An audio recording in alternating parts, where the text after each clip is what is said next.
बिस्मिल्लाहिर्रहमानिर्रहीम, अस्सलाम वालेकुम, गुड मॉर्निंग, सुबह बखैर। आप देख रहे हैं रूही एट 10 और मैं हूं आपकी होस्ट आसमा नौरीन। एक नई सुबह में आपको खुश आमदीद कहते हैं। कैसे हैं आप सब लोग? उम्मीद करती हूँ बिल्कुल ठीक ठाक होंगे और दुआ करते हैं आज का दिन आपका बहुत ही अच्छा गुजरे, हंसते हुए मुस्कुराते हुए खैर आफियत के साथ गुजरे। इसी के साथ आज मंडे का दिन है और आपको पता है कि मंडे के दिन जब भी हम आते हैं एक नई एनर्जी के साथ, एक नई सोच के साथ, एक नए टॉपिक के साथ, गेस्ट भी हमारे साथ मौजूद होते हैं जिनके साथ हमारी डिस्कशंस चलती हैं। डिफरेंट हमारे जो सोशल इश्यूज हैं स्पेशली हम उनको हाईलाइट करने की कोशिश करते हैं ताकि आवाम के हवाले से भी कि जिन मुश्किलात को वो फेस कर रहे हैं जो उनकी राय है वो सामने आ सके। और उसके साथ ही आज सुबह सुबह जब मैं उठी तो यकीन करें वो जो सुबह सुबह उठने के बाद ना कहते हैं ना हम हमेशा मेंटली तौर पे प्रिपेयर तो होते हैं कि कुछ ना कुछ होने वाला है। और जिस तरीके से बजट के हवाले से पिछले दिनों से बातें चल रही थी कि 1 जुलाई से जो है वो इसके ऊपर इम्प्लीमेंट होगा और उसके साथ ही कुछ लोगों ने तो खैर 1 जुलाई से पहले ही इन चीज़ों पर अमल करना शुरू कर दिया था। महंगाई का एक तूफान आ चुका था, लेकिन अभी मजीद जो है टैक्सेस के हवाले से हम बात करें, बिजली महंगी होने के हवाले से बात करें, पेट्रोल अब महंगा हो गया है, उससे रिलेटेड जब हम देखते हैं कि पेट्रोल जब भी महंगा होता है हमारी जो दीगर ज़रूरियात की चीज़ें हैं, अशियाँ हैं, जो पेट्रोलियम मसनूआत हैं उनमें मजीद इजाफा हो जाता है। और अभी क्योंकि लोगों के लिए बहुत ज़्यादा मुश्किलात हैं और लोगों के लिए आगे जो है सरवाइव करना वो बहुत ज़्यादा इस टाइम मुश्किल हो रहा है कि किस तरीके से जो है वो इस बजट के साथ जो है वो अपनी लाइफ को लेकर चलेंगे। क्योंकि इसमें हर चीज़ में तो अब टैक्स है आपके, चाहे आपके खाने पीने की चीज़ें हैं, चाहे आपके पहनने ओढ़ने की चीज़ें हैं, आपकी ज़रूरत की चीज़ें हैं, तो उसमें हर चीज़ में जो है वो टैक्स को लाजमी करार दे दिया गया। लिहाजा आज हम बजट पे भी बात करेंगे और साथ साथ इस टाइम जो है आवाम की क्या राय है, आप भी हमारे प्रोग्राम में जो है वो लाइव कॉल कर सकते हैं। कोई आप अपनी बात शेयर करना चाहें तो वो भी कर सकते हैं। और उसके साथ हमेशा एक अच्छी बात करती हूँ अपने नाज़रीन के साथ कि हमेशा जिसके साथ मौला अली का कॉल है कि आप जिसके साथ एहसान करो उसके शर से डरो। अब मोस्टली लोग इस हवाले से बात करते हैं कि किस तरीके से उनके शर से बच सकते हैं या क्या वो शर फैलाएंगे।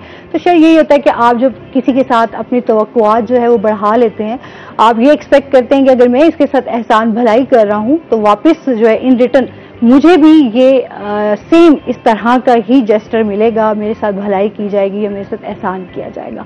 तो हमेशा जो है वो कहते हैं कि आप जिसके साथ भला कर रहे हो तो वो अल्लाह की रज़ा के लिए आप भला करें, ताकि लोगों के लिए जो है वो आप लोगों से उम्मीद मत रखें कि लोग आपके साथ भला करें, तो वो आपका अमल जो है वो ज़ाया हो जाता है अगर आप इस तरह की सोच के साथ किसी के साथ नेकी करेंगे। लिहाजा खुश रहें और इसके साथ ही जो है अपने प्रोग्राम के सिलसिले को आगे बढ़ाएंगे। आज हमारे साथ जो गेस्ट मौजूद हैं उनका तारुफ करवा देती हूँ। आज हमारे साथ मौजूद हैं जी सैफुल्लाह साहब, हमारे साथ मौजूद हैं जो कि SP गुलगश्त डिवीजन है। अस्सलाम वालेकुम जी, कैसे हैं आप? ठीक ठाक हैं सर? वेलकम करते हैं अपने शो में आपको। और इसके साथ ही हमारे साथ जो दूसरे गेस्ट मौजूद हैं वो हैं जी हमारे रोई के एंकर पर्सन है हसन मलिक। अस्सलाम वालेकुम, कैसे हैं आप हसन? ठीक ठाक हैं? वेलकम करते हैं अपने शो में आपको। आज हम जो है क्राइम के हवाले से भी जिस तरीके से ये मसाइल हमारे चैलेंजेस हमारे सामने आते हैं, जब भी महंगाई की बात होती है, जब भी बेरोजगारी की बात होती है, तो वहीं हम देखते हैं कि क्राइम जो है उसकी शरह में इजाफा हो जाता है। लोग जो है वो फिर शॉर्टकट की तरफ चले जाते हैं, फिर उनके लिए ये चीज़ें जो हैं वो बड़ी आसान हो जाती हैं कि आप क्या कहते हैं कि हमारा हक नहीं मिल रहा तो हमें अपना हक छीनना है। वो हक क्या छीनना है, वो गलत तरीके से छीनना है। ये आज हम सर से जानेंगे कि क्राइम को किस तरीके से कंट्रोल किया जा सकता है। अभी इस टाइम करंट जो है वो क्या सिचुएशन चल रही है, पुलिस क्या इकदाम कर रही है, शहरियों को तहफ़्फ़ुज़ देने के हवाले से, ख़वातीन के हवाले से भी स्पेशली आज हम बात करेंगे कि उनके तहफ़्फ़ुज़ के लिए जो है वो क्या क्या काम किए जा रहे हैं। और हसन से हम जानेंगे इनकी क्योंकि क्राइम से रिलेटेड ही बीट है और प्रोग्राम्स भी इनके इसी से ही होते हैं। कहीं ना कहीं हम देखते हैं कि जहाँ क्राइम, डकैती, चोरी की वारदातें हो रही है तो वहीं कत्ल भी जो है वो भी बहुत ज़्यादा उसकी देख रहे हैं कि उसमें शरह में भी इजाफा हो रहा है। लोगों के जो है इस हवाले से क्या उनके माइंड हैं, क्या साइकोलॉजिकल इश्यूज हैं, क्या स्टोरीज हैं, ये आज हम हसन से जानेंगे। तो सबसे पहले तो सर क्राइम के हवाले से बात कर लेते हैं। इस टाइम हम जब देखते हैं कि इतनी तमाम चीज़ें इकट्ठे चैलेंजेस हम फेस कर रहे हैं, तो वहीं क्राइम को किस तरीके से आप देख रहे हैं? देखिए जी, क्राइम तो एक part and parcel of society है। हमने इंसिडेंस ऑफ क्राइम को कम करना होता है, ओवरऑल सोसाइटी की जिम्मेदारी होती है कि वो एक कॉम्प्रिहेंसिव मॉडल बनाए जिस पे पूरा माशरा, जिस तरह हमारे माशरे के कवानीन बनते हैं, उसी में जब आप एक शहर प्लान कर रहे होते हैं उसका सिक्योरिटी एक लाजमी अंसर होता है।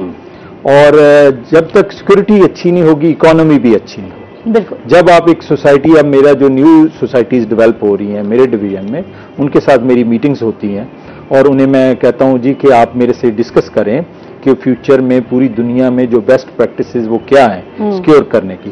पहले हम मैन पावर और इंफ्रास्ट्रक्चर जो होता था, फिजिकल इंफ्रास्ट्रक्चर, जैसे वॉल्ड सिटीज बनाते थे पुराने जमाने में भी, प्रेजेंटली भी जो सोसाइटीज वॉल्ड होती थी उनका रेट भी ज्यादा होता है बिकॉज ऑफ सिक्योरिटी।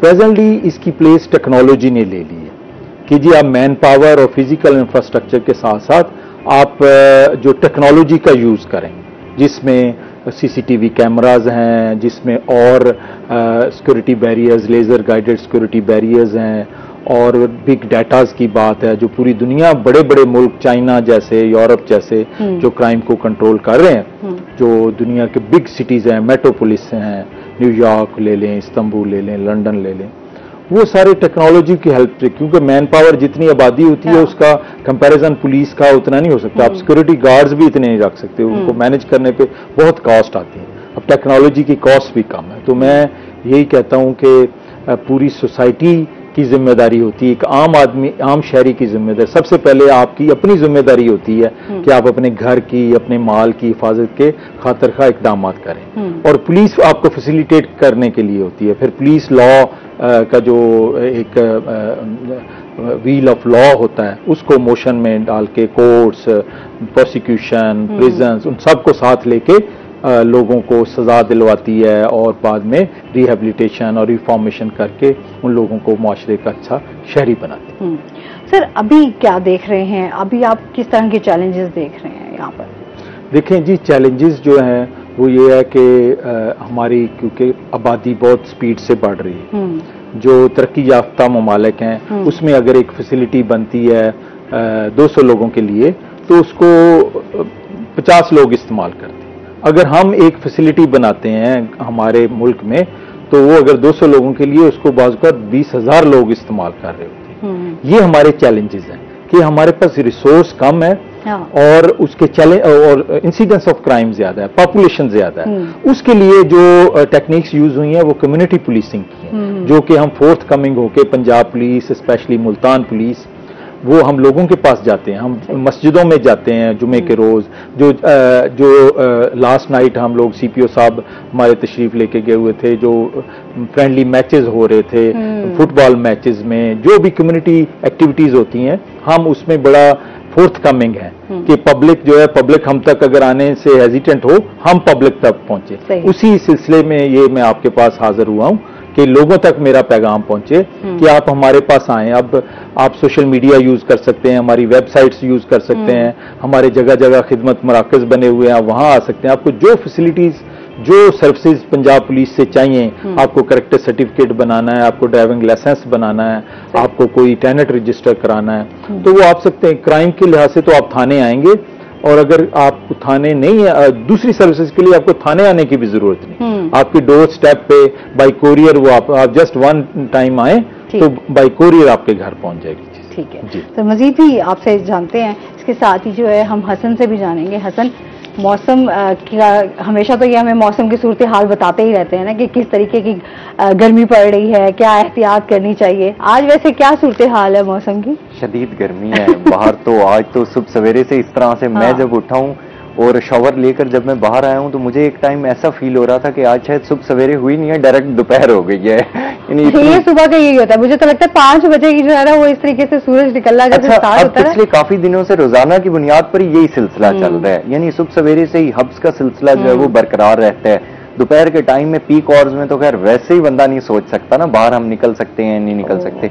तो फिर उसके अलावा प्रॉब्लम यह है कि शाम के टाइम तक भी यानी वो गर्मी की शिद्दत उसी तरह से बरकरार रहती है। पूरा दिन बंदा बाहर इसलिए नहीं निकलता कि गर्मी है, शाम के टाइम के लिए बंदा काम काज संभाल के रखता है कि ये इस टाइम में इतने इतने काम कर लूंगा। शाम के टाइम भी इतनी गर्मी होती है, बंदा एक काम के लिए बाहर निकलता है, एनर्जी वैसे ही ड्रेन हो जाती है गर्मी की वजह से, यानी काम रुक जाते हैं सारे। सही है। अच्छा ये बताइए, इसके साथ ही जिस तरह से अभी हम पेट्रोल की कीमतों का भी बात कर रहे हैं, इस हवाले से आप क्या कहना चाहेंगे? एकदम से बजट के हवाले से तो अब मजीद टैक्सेस में इजाफा हो गया और लोगों की मुश्किलात बढ़ गई हैं। पेट्रोल के हवाले से अगर बात करें तो वो आपकी बात को मैं सेकंड करना चाहूँगा कि पेट्रोल वे ऑफ ट्रांसपोर्टेशन जब भी महंगी होती है तो हमेशा एक महंगाई की शरह में इजाफा होता है, क्लियर कट सी बात है। यानी उसमें मैं आपको बड़ी लीस्ट से एग्जांपल देता हूं कि अगर हम सब्जी वाले के पास सब्जी लेने जाते हैं तो सबसे पहली उसकी जो बात होती है वो कहता है कि यार कल इतने रुपए किलो ये चीज थी, आज क्योंकि पेट्रोल महंगा हो गया है तो आज रिक्शे वाले ने मेरे से ज्यादा चार्ज किए हैं, मेरे से कैरी डब्बे वाले ने ज्यादा चार्ज किए हैं, तो ऑब्वियस सी बात है मैं आपसे ज्यादा चार्ज कर रहा हूं। तो ये वे ऑफ ट्रांसपोर्टेशन जब भी कभी महंगा होता है तो उसके लामहला इम्पैक्ट जो हैं वो डायरेक्टली इनडायरेक्टली जहां एक जानिब सोसाइटी पर आ रहे होते हैं वहीं आप और मैं फेस कर रहे होते हैं। जब आप और मैं फेस करते हैं तो फिर हम अगर इसको जोड़ें क्राइम के साथ तो ये एक ऐसे समझ लें डायरेक्टली वे है जो कि लोगों को अर्ग करता है सिर्फ इस चीज के लिए कि क्राइम की तरफ वो आए। अब मैं आपको सिंपल सी एग्जांपल देता हूं। सोशल मीडिया आज का हर नौजवान यूज करता है। सोशल मीडिया के इन्फ्लुएंस की वजह से आधे से ज्यादा क्राइम हो रहे हैं। आप देख लें कि एक बंदा जो अपना बिजनेस कर रहा है, एक बंदा जो अबाओ अजदाद की तरफ से अमीर है और उसके पास गाड़ी भी है, अच्छा उठना बैठना भी है, और सेकेंडली जो बंदा सिर्फ घर बैठकर उसको सोशल मीडिया के जरिए देख रहा है उसका लाइफस्टाइल और वो उसे अडॉप्ट करने की कोशिश करता है सिर्फ उसके लाइफस्टाइल से इंप्रेस होकर, यानी अच्छी गाड़ी है, अच्छा घर है, अच्छा मोबाइल है, ये तमाम चीजें हैं। तो वो ये कहता है कि मैं पूरा दिन मजदूरी करता हूं, मैं स्टडी भी करता हूं और उसके बाद भी मेरे घर में रोटी और दाल वो भी बड़ी मुश्किल से पूरी होती है। तो बेहतर ये है, शॉर्टकट की तरफ दुनिया भी जा रही है, अगर हम भी चले जाएं तो कोई ऐसी बात नहीं होगी। मैं अक्सर ही इस बात को डिस्कस करता हूं कि जब हम भी प्रोग्राम के लिए बाहर जाते हैं तो अक्सरियत जो लोग क्राइम की तरफ अब आ रहे हैं वो नौजवान हैं अनफॉर्चुनेटली। और जब हमारी उनसे डिस्कशन होती है तो सबसे मेन जो चीज होती है वो दो चीजें हैं। एक तो है हमारी सबसे ज्यादा इंपॉर्टेंट, वो है अदम बर्दाश्त। हमारे अंदर बर्दाश्त का एलिमेंट नहीं है। दूसरी जो चीज है, हम लोगों से मुतासिर बहुत जल्दी हो जाते हैं। अच्छी चीज से तो हम मुतासिर नहीं होते, बुरी चीज से हम बहुत जल्दी मुतासिर हो जाते हैं। किसी के पैसे से, किसी के घर से, किसी की गाड़ी से, किसी के लाइफस्टाइल से। अच्छा, वो भी उस बंदे का लाइफस्टाइल जो है वो सिर्फ एक ऊपर से एक ऑरा होता है, अंदर वो भी खोखला होता है, कुछ भी नहीं है अंदर। हर किसी के हालात डिफरेंट होते हैं ना, क्या अच्छा ऊपर एक जस्ट पिक्चर बनी हुई होती है। एक उस बंदे ने अपने आप को पोर्ट्रे इस तरह से किया हुआ होता है, शायद वो एक शाहाना लाइफस्टाइल में रह रहा है, पोर्ट्रे इस तरह से किया हुआ होता है, लेकिन अनफॉर्चुनेटली अंदर से वो बंदा भी खोखला होता है। लेकिन जो नौजवान बेचारे उनसे इंप्रेस हो जाते हैं तो वो नेगेटिव वे को यूज करते हैं। और मैं तो हमेशा एक बात करता हूं, नेगेटिव वे को जब आप यूज करेंगे तो उसका रिजल्ट नेगेटिव होगा। यूं कभी नहीं होगा कि आप फसल लगाएं गंदम की और ऊपर से चावल उग के आ जाए, ऐसा पॉसिबल ही नहीं है। आप अगर आज नेगेटिव वे यूज करें तो ऑब्वियस सी बात है लामहला कल उसका रिजल्ट नेगेटिव ही होगा। बिल्कुल ऐसे ही है। इस पर मजीद भी डिस्कस करेंगे नाज़रीन, अभी हमने जाना ब्रेक पे, हमारे साथ रहिएगा।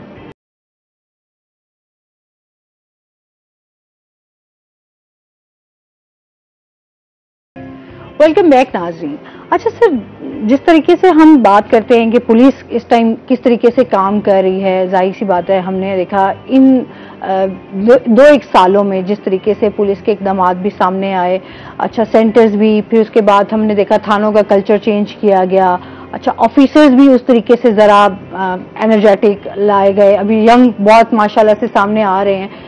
उस वजह से आप क्या देखते हैं, जो हमारे बिहेवियर सबसे पहले हमने देखा जाता था कि लोगों को इस हवाले से बड़ी शिकायत रहती थी कि जी हमारी उस तरीके से सुनवाई नहीं होती, या फिर जो है हमसे डिमांड्स कर ली जाती हैं पुलिस की तरफ से, ऑफिसर्स की तरफ से नहीं, जो निचला आप देख लें स्टाफ के हवाले से कुछ ना कुछ इस तरह के प्रॉब्लम्स क्रिएट कर देंगे, झूठे मुकदमात जो हैं वो इस तरह की एफआईआर जो हैं वो सामने आ जाती हैं। इस हवाले से सर कितना काम किया गया है पुलिस के हवाले से, ये बताइएगा। देखिए जी, जो तो झूठे मुकदमात की बात है वो तो जीरो टॉलरेंस है, डिपार्टमेंट लेवल पे जीरो टॉलरेंस है, झूठी एफआईआर हो नहीं सकती। इवन जो कोर्ट्स के जरिए लोग बाज़ कोर्ट्स के जरिए, तो उसका भी जो साबिक चीफ जस्टिस थे पाकिस्तान, उन्होंने खोसा साहब जो थे, उन्होंने उस वक्त चेंज किया था कि जी पहले आप SSP investigation of the district वो इंक्वायरी करेंगे, उसकी बेस पे कोर्ट फैसला करेंगे।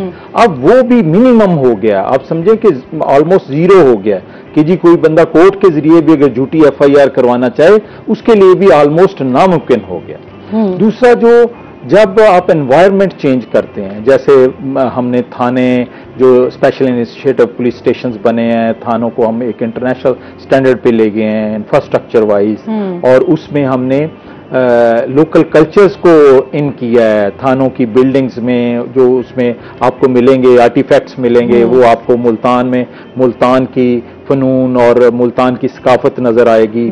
और फिर बहुत अच्छा एनवायरनमेंट दिया है, वर्किंग एनवायरनमेंट दिया है पुलिस स्टाफ को, और यकीनन जब अच्छा एनवायरनमेंट होता है उस बिहेवियर में गुड चेंज आता है। बिल्कुल ऐसे जैसे अच्छा वेदर होता है तो उसमें लोग शाश बशाश होते हैं, अच्छी बैठने की जगह होती है।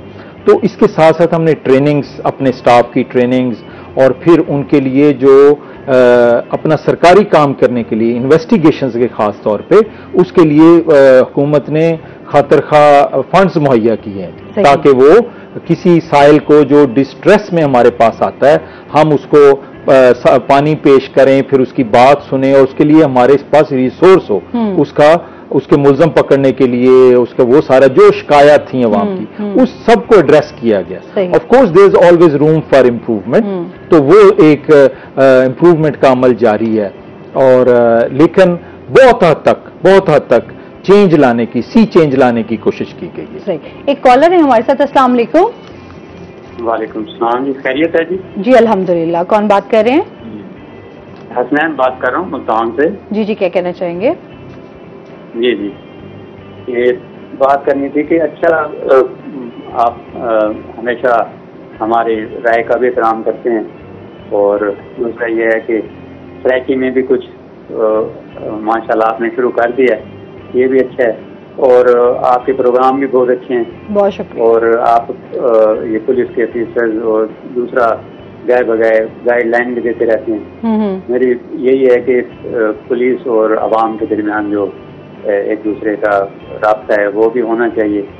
तो ये है कि आपके एंकर ये माशाल्लाह हसन ये भी बहुत अच्छा प्रोग्राम करते हैं, हम देखते हैं इनके प्रोग्राम भी, उसमें ये बहुत अच्छे अल्फाज की अदायगी करते हैं।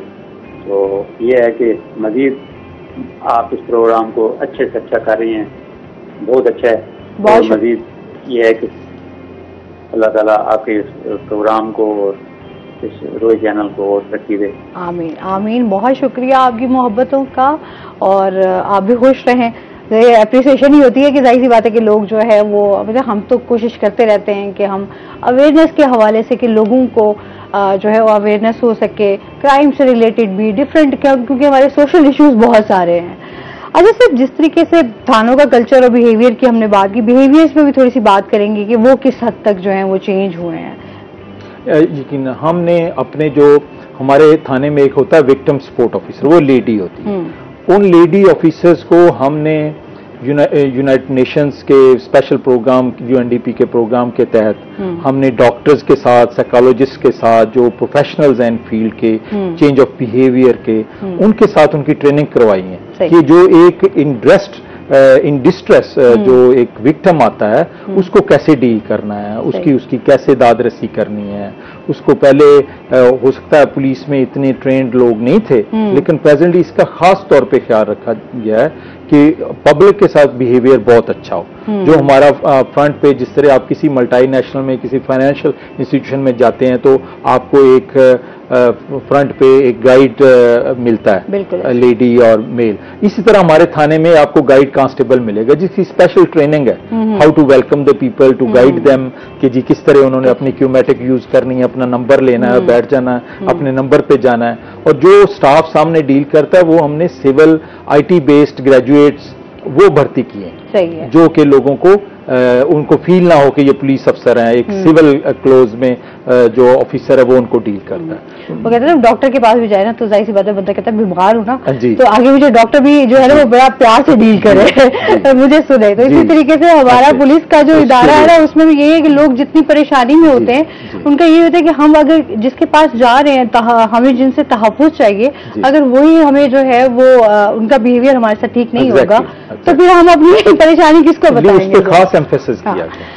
अच्छा जी, ये बातें तो चलती रहेंगी, साथ साथ मौसम की जिस तरीके से बात हो रही थी तो चलते हैं अपने सेगमेंट की तरफ। टुडे इज वेदर, हमारे साथ सुहीरा तारिक मौजूद है। सुहीरा से जानते हैं आज दिन भर मौसम कैसा रहेगा, क्या सूरत हाल है। जी, आज अगर हम मुल्तान शहर के मौसम की बात करें तो आज सुबह से ही शदीद गर्मी और हबस की कैफियत है। गो के वक्फे वक्फे से हवा चलने का सिलसिला जारी है, लेकिन सूरज की तपिश इस कदर ज़्यादा है कि शहरी जो हैं वो इस गर्मी की वजह से नढाल हो चुके हैं। अगर हम बात करें दीगर शहरों की तो वहाँ पर जैसा कि बारिशें हो रही हैं, लेकिन हम मुल्तान के जो शहरी हैं वो अभी तक अब्र रहमत से महरूम हैं और शदीद गर्मी का सामना कर रहे हैं। दर्जा हरारत की अगर बात की जाए तो आज ज़्यादा से ज़्यादा 44 डिग्री सेंटीग्रेड तक जाने का इम्कान है। गुज़िश्ता रोज़ ज़्यादा से ज़्यादा दर्जा हरारत 42 डिग्री सेंटीग्रेड रिकॉर्ड किया गया था, तो आज चूंकि 2 दर्जे टेम्परेचर ज़्यादा हो गया तो कल से भी ज़्यादा गर्मी जो है वो शहरियों को बर्दाश्त करनी होगी। कम से कम दर्जा हरारत 33 डिग्री सेंटीग्रेड रिकॉर्ड किया गया है, जबकि हवा में नमी का तनासुब भी सुबह के वक्त कल की निस्बत कम रिकॉर्ड किया गया है, जो कि 55% रिकॉर्ड किया गया है। अगर बात की जाए बारिशों की तो महकमा मौसमियात का कहना है कि आज भी कोई खुशखबरी नहीं है। आइंदा 24 घंटों के दौरान बारिश का कोई इम्कान जाहिर नहीं किया गया, जबकि शाम के वक्त कहा जा रहा है कि तेज हवा और आंधी चलने के इम्कानात हैं। तो शहरी जो हैं वो तैयारी बांध रखें, क्योंकि आज पूरा दिन भी उनको शदीद गर्मी और हबस की कैफियत का सामना करना होगा। जी, बहुत शुक्रिया सुहीरा आपका। अच्छा, जिस तरह से मौसम की बात, वाकई इन 3-4 दिनों में तो शदीद गर्मी जो है वो पड़ रही है। और फिर हम जब बात करते हैं कि आपने अपने इस गर्म मौसम में किस तरीके से अपना ख्याल रखना है, तो वो आपने ज़्यादा से ज़्यादा पानी पिए, जब भी आप बाहर निकलें तो सर को ढांप के। और ये छोटी छोटी एहतियात ही हैं जिनसे हम बहुत सारी बीमारियों से स्पेशली जो है वो बच सकते हैं। अभी तो जुलाई और अगस्त ये 2 ऐसे महीने हैं जो शदीद गर्मियों के होंगे, आगे हब्स और अजीब एक मौसम होगा जो बड़ा इरिटेटिंग मौसम होता है। ये अगर अभी इसी मौसम की बात करें तो इसमें इरिटेटिंग मौसम, आपकी बात बिल्कुल ठीक है। वो असल में मैं जो स्टार्टिंग में बात कर रहा था, शाम के टाइम भी वही सिचुएशन होती है जो दिन वाली होती है। बंदा इंतजार में रहता है कि शाम के टाइम कदरे मौसम बेहतर हो जाएगा, लेकिन वो शाम के टाइम भी वही सिचुएशन होती है पूरे दिन। पुलिस वाले भी मेरा ख्याल में शायद इसी वजह से, गर्मी की वजह से भी थोड़े से जो है ना जी इम्पैक्ट तो आता है आपके रवैयों में ये चीज आती है। हर ह्यूमन लेता है, लेकिन हमारी असल में इतनी ज्यादा डील कर करके हम लोग यूज टू हुए होते हैं। जिस तरह एक डॉक्टर 100 पेशेंट्स को यूज करता है डेली, उनको डील करता है, इसी तरह हम इतने ज्यादा लोगों को डील करते हैं तो हम इरिटेट ज्यादा नहीं होते। सही। अच्छा सर, जिस तरह से चोरी डकैती की वाकयात होते हैं उस हवाले से भी बताइए, क्या इक़दाम किए जा रहे हैं उसको कंट्रोल करने में, क्योंकि हम तो अब ये कहते हैं ना कि दिन दिहाड़े भी शहरी जो है वो महफूज नहीं है। देखें जी, जो स्ट्रीट क्राइम का है उसका एक चैलेंज है, उसके लिए स्पेशल जो डॉल्फिन स्क्वाड और बड़ी हैवी बाइक्स पे कोई छोटी गलियां होती हैं, रश होता है, पुलिस की बड़ी गाड़ियां ज्यादा मूव नहीं कर पाती, उसके लिए हमने मोटरसाइकिल स्क्वाड, मुहाफ़िज़ स्क्वाड उनका इंतजाम किया हुआ है। सीवीज में जब जो खास त्यौहार आते हैं उसमें हम सिविल में, लेडीज बाजार में लेडी पुलिस की ड्यूटी लगाते हैं और खास तौर पे ड्यूटीज लगाते हैं। और इसके साथ साथ हमें शहरियों से भी ताउन की अपील करते हैं हम कि जो इस तरह के एलिमेंट्स हैं आप लोग खुद भी अपना इंतजाम करें। जो बाजार हैं, जो बिजनेसेस हैं, वो खुद सीसीटीवी कैमराज लगाएं, सिक्योरिटी गार्ड्स रखें, हमारे साथ कोऑपरेट रखें। और हम भी दिन रात 24 घंटे 24/7, देखें जी, संडे को जब आप रेस्ट कर रहे होते हैं हम चर्चेस की ड्यूटी कर रहे होते हैं। कोई भी जो आपका त्यौहार होता है जिसमें आप जिसको मना रहे होते हैं, छुट्टी मना रहे होते हैं। क्योंकि सर रिसेंटली मुहर्रम भी आ रहा है और जाहिर सी बात है मुहर्रम के हवाले से भी काफी तैयारियां की जाती हैं, सिक्योरिटी के हवाले से भी जो है वो काफी इक़दाम किए जाते हैं। अभी आप इस प्लान के बारे में क्या कहेंगे? जी, मुहर्रम के बारे में तो मैं खास बात करना चाहूंगा। हमारे सिक्योरिटी प्लान्स तो इन प्लेस हैं ही, हम लोग ड्यूटी कर रहे होंगे। हम लोग उन दिनों में दिन रात 3-3 दिन 4-4 दिन हम विदाउट ब्रेक ड्यूटीज कर रहे होंगे। और लेकिन शहरियों से मेरी अपील है, खास तौर पे सोशल मीडिया पे, सोशल मीडिया पे र्यूमर मॉन्गरिंग का एक ट्रेंड है हमारे मुल्क में कि हम लोग मिनहसल कौम बगैर तस्दीक करे आगे फॉरवर्ड करते हैं। हम समझते हैं हमारे सिर्फ मैसेज फॉरवर्ड करने से क्या होना है। ये एक बहुत बड़ी जिम्मेदारी है। उसके आपके एक सिंपल मैसेज विदाउट उसकी वेरिफिकेशन तस्दीक किए बगैर जब आप एक मैसेज फॉरवर्ड कर देंगे, उससे इंतशार फैल सकता है, उससे कत्लो गारत हो सकती है, हमारे शहर का, हमारे मुल्क का अमन-ओ-अमान तहबाला हो सकता है। तो उसमें आप हमेशा जिम्मेदारी का सबूत दें। हर शहरी इक्वली रिस्पॉन्सिबल है। ठीक, कोई ऐसी बात आती है जिसमें इश्तियाल अंगेजी हो, कोई वो गलत हो सकती है, तो उससे किसी की जान जा सकती है, आप वो अथॉरिटीज को फॉरवर्ड करें, आप पुलिस को बताएं, आप 15 पे बताएं, आप हमारे सोशल मीडिया के हमारे प्लेटफॉर्म्स हैं, हर डिस्ट्रिक्ट की पुलिस के, पंजाब पुलिस के हमारे सोशल मीडिया प्लेटफॉर्म्स हैं, हर जितने भी सोशल मीडिया सब में है, कोई भी इस तरह का हो तो आप वहां पे रिपोर्ट कर दें। आप साइबर क्राइम को रिपोर्ट कर दें, आप गवर्नमेंट की चैनल्स पे रिपोर्ट कर दें, और लेकिन खुद उसको फॉरवर्ड ना करें, उस पर यकीन भी ना करें, उस पर कोई एक्शन भी ना करें। सर बहुत शुक्रिया आपका, आपकी तशरीफ आवरी का, कि क्योंकि आपने जो है वो, क्योंकि सर ने जाना है इमरजेंसी, क्योंकि आपकी जाहिर सी बात है ड्यूटी ऐसी है, तो बहुत शुक्रिया। क्राइम के हवाले से जो है आपने डिटेल से डिस्कस भी किया। इंशाल्लाह आपको फिर भी दावत देंगे ताकि आप जो है मजीद भी हम डिफरेंट इश्यूज पे बात कर सकें। नाज़रीन, अभी हमने जाना ब्रेक पे, हमारे साथ रहिएगा।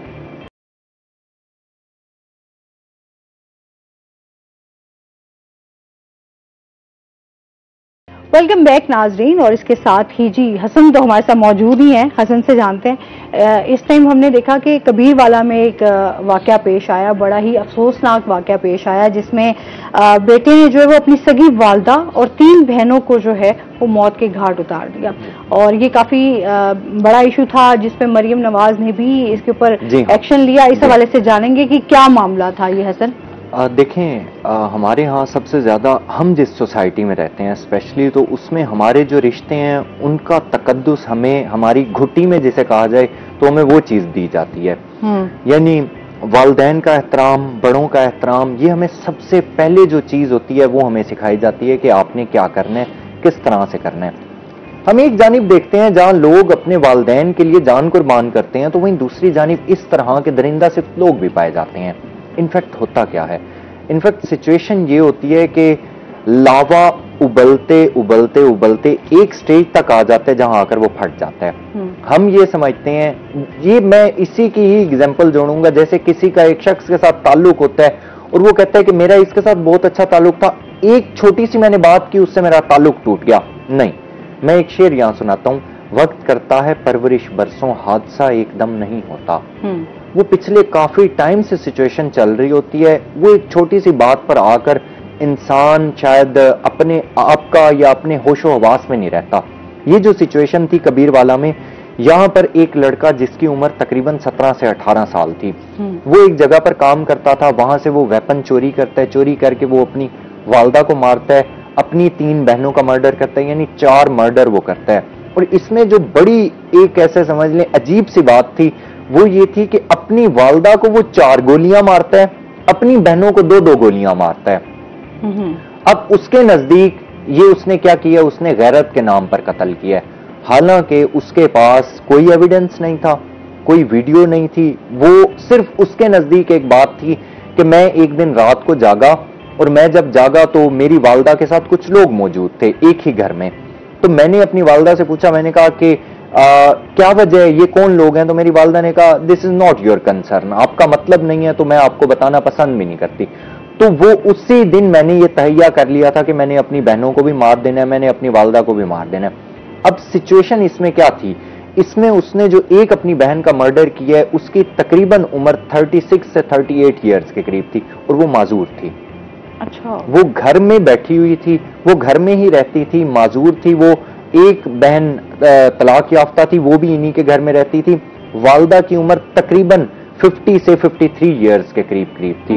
यानी इस टाइम में 50 से 53 ईयर की उसकी वालदा, 38 ईयर्स की उसकी बहन, बाकी उसके अलावा उसकी एक और बहन थी और छोटी बहन की उम्र सिर्फ और सिर्फ 13 साल थी। यानी इन 4 लोगों का वो मर्डर करके, वो जब हमारी भी उससे बात हुई तो वो शर्मिंदा था। वो कहता था कि मेरे से गलती हो गई है। लेकिन बात मैं आपको बताता हूँ बात क्या है। इनफैक्ट सिचुएशन हमारे मुआशरे की ये होती है कि हम लोग ना किसी को इतना ज्यादा प्रोवोक करते हैं, इतना ज्यादा प्रोवोक करते हैं। सोसाइटी हमारी, कोई एक शख्स, मैं एग्जांपल देता हूं, कोई एक शख्स जॉबलेस है तो आता जाता बंदा, यानी वो अगर सब्जी लेने भी बाहर जा रहा है तो सब्जी वाला भी उससे पूछेगा यार अरसा दराज तो तेरी नौकरी कहने लगी, क्या वजह है? यानी उससे अपने काम में इंटरेस्ट नहीं है कि उसने सब्जी सही बेचनी है या नहीं बेचनी। वो ये जरूर पूछेगा यार अरसा दराज तो तेरी उम्र लंघी वेंदी है, तेरी शादी नहीं पई थींदी, तू यार नौकरी, तू बरसरे रोजगार कहनी, आज तेरी भी नौकरी हो गया, शादी थी वंजा। यानी सोसाइटी इतना ज्यादा आपको मेंटल टॉर्चर करती है, इतना ज्यादा। यहां भी यही सेम सिचुएशन थी। वो उसकी जो बड़ी बहन डाइवोर्स थी, लोग उसे कहते थे कि यार जब तेरी बहनें बाहर जाती हैं क्या पता तेरी बहनें क्या करती हों, तेरी वालदा बाहर खेतों में जाती है पता नहीं क्या करती हो, नेगेटिविटी जो वालिद तेरा यहाँ होता नहीं है तो पता नहीं क्या करते हो, तू बाहर होता है पता नहीं क्या। यानी वो सोसाइटी ने उसका इतना मेंटल लेवल डिस्टर्ब कर दिया कि एक दिन उसने आकर क्या किया, अपनी सब पूरे के पूरे खानदान का मर्डर कर दिया। इनफैक्ट बाद में वही सोसाइटी वाले उसके मुंह पर आकर कह रहे होते हैं तुमने कितना गलत किया है, तुम्हें चाहिए था, तुम टेबल टॉक भी तो कर सकते थे। यानी कहने का मतलब यह है कि लोग ही आपको उकसाते हैं, और जब आप वो स्टेप उठा लेते हैं तो लोग ही आपको आकर, सोसाइटी हमारी, इर्द गिर्द के लोग ही आपको आकर कहते हैं आपने गलत काम किया, आपको यूं नहीं करना चाहिए था। इट मीन्स लोग आपको, सिर्फ सोसाइटी आपको प्रोवोक करती है। आप चाहिए क्या, आपको चाहिए कि आप एहतियात का दामन अपने हाथ से ना जाने दें, होशो हवास से काम लें, जोश से कभी भी काम ना लें। बाकी सोसाइटी है, सोसाइटी तो जो कुछ कहती रहे, लोग तो कुछ भी नहीं कर सकते। अच्छा, हमारे यहाँ हम फिर बार बार बात करते हैं क्योंकि मसाइल हमारे दिन ब दिन बढ़ते जा रहे हैं, उसकी वजह से हमारे जहनी मसाइल बहुत हो चुके हैं। अच्छा, हम लोग क्योंकि जैसे अदम बर्दाश्त की बात हो रही थी, वो चीज़ तो हमारे अंदर है नहीं। अच्छा, आपका अपने, हम देखते हैं कि ये दही इलाकों में ये वाला रुझान जो है वो बहुत ज़्यादा है कि गैरत के नाम पर कत्ल कर देना। अच्छा, चाहे आपके पास जो है एविडेंस है या फिर नहीं है। और आज हम कल ही जो है मैं अपने कज़न से डिस्कशन कर रही थी कि हमारे यहाँ जो है इस्लाम हमारा बड़ा ही बात करें ना कि बड़ा आसान है, हमारा मज़हब बहुत आसान है, लेकिन हमने खुद ही मुश्किल बना दिया है। अच्छा, हमारे यहाँ जो है वो देखें कि अगर आप पसंद की बात करते हैं कि अगर कोई लड़की किसी को पसंद कर रही है या लड़का किसी लड़की को पसंद करता है तो हमारे मुआशरे में इस चीज़ को बुरा समझा जाता है। बट हालांकि हाँ, आपने कहीं शादी करनी है या किस हवाले से कोई भी इस तरह का है, आपके इशू है, कोई वाक़या है, कुछ भी है, तो आपको डिस्कशन करनी चाहिए। ये इजाजत, ये तो हमें इस्लाम भी इजाजत देता है, लेकिन हमारे यहाँ इस चीज़ को गैरत के नाम पर जो है उठाकर कत्ल कर दिया जाता है या फिर कोई इस तरह का जो है टॉर्चर किया जाता है, जिससे बहुत हमारे यहाँ पे मुआशरे में जो है नेगेटिविटी बहुत ज़्यादा। इनफैक्ट आपकी इसी बात को मैं ऐड करना चाहूँगा कि हमारी ये मेल डोमिनेंट सोसाइटी, हमारी इस सोसाइटी में ये तस्वुर किया जाता है कि जो मर्द ने बात कर दी है वो हरफे आखिर है, मर्द की बात को निगेट क्यों किया जा रहा है। अब मैं इसमें आपको एक जो बड़ा सेंसिटिव पहलू बताने जा रहा हूँ इस स्टोरी में, वो ये था कि हस्बैंड जो था, यानी लड़के का वालिद, कातिल का वालिद, ये चाहता था कि मेरा बेटा मर्डर कर दे, मैं केस का मुद्दाई बन जाऊंगा, मुद्दाई बनने के बाद मैं अपने बेटे को माफ कर दूंगा। कानून भी हमें इजाजत देता है, हमें दीन भी इजाजत देता है कि आप माफ कर सकते हैं। इनफैक्ट सिर्फ इसीलिए 4 घंटे तक उन्होंने मुल्तान रोड को ब्लॉक रखा है, सिर्फ इसीलिए कि केस की मुद्दाई स्टेट क्यों बन रही है, पुलिस क्यों बन रही है, मैं जो वालिद खड़ा हूं मैं मुद्दाई बनूंगा। पुलिस ने, क्योंकि 4 मर्डर थे, वो जाहिर सी बात है पता चल जाता है सारे मामलात का, तो पुलिस ने ये कहा, उन्होंने कहा कि हम आपको इसका मुद्दाई हरगिज नहीं बनाएंगे, हम आपको स्टेट ही इसका मुद्दाई बनेगी, स्टेट ही फैसला करेगी, क्योंकि उसके वालिद का यही ही प्लान था कि मैं जो ही मुद्दाई बनूंगा, कुछ 5, 7, 10 दिन बाद ट्रायल चलेगा, उसके बाद मैं बच्चे को माफ कर दूंगा, मैं कहूंगा कि जी वहां मरने वाले भी मेरे घर वाले थे, अब जिसे सजा दी जा रही है ये भी मेरे घर का है, मैं इस उम्र में क्या करूंगा। इसमें मेन सेंसिटिव पार्ट ये था, इसलिए पुलिस खुद ही मुद्दाई बनी केस की और वो उसे सजा तक जाएगी बात। अब सही, बहुत शुक्रिया हज़रत मलिक, आप हमारे साथ रहे। और इसके अच्छा अभी है, चलो नाज़रीन, अभी हमने ब्रेक पे जाना है, हमारे साथ रहिएगा, जब हम ब्रेक से वापस आएंगे तो मजीद हसन से डिस्कस करेंगे।